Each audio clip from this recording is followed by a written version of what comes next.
Hello. Hello. हाँ, कुसुम कली बोल रही हैं?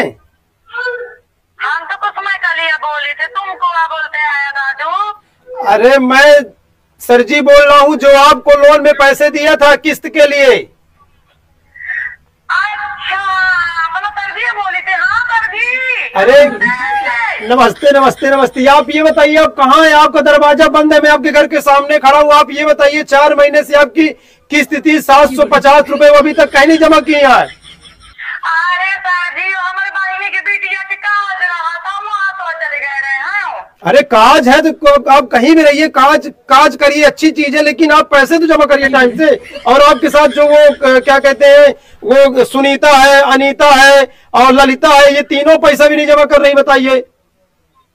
अरे सरजी, अब हम काज से आ जाओ आए हैं। पाइए और 4 महीने का किस्त पूरा दीजिए। मैं आपको बता देता हूँ, 7 तारीख 24 आप 3425 रुपया अगले महीने दीजिएगा। मैं आपको बता दूं, अगले हफ्ते आऊंगा मैं। 1 रुपया न दे देंगे, मैं बताए दे तो तुम्हें पैसा देकर सोच समझ के तुम पैसा फारा मोरा मत नहीं भरते ना ना ना 325 नहीं भरे यहाँ तो काहे का आया मोरे लगे तुम किस्त दी। अरे आप ही तो बोली थी कि अरे हम कहते हैं चलिए ठीक है, अब आप नहीं दे रही हैं तो इन जो 4 लोग हैं इनको तो दिलवाइए।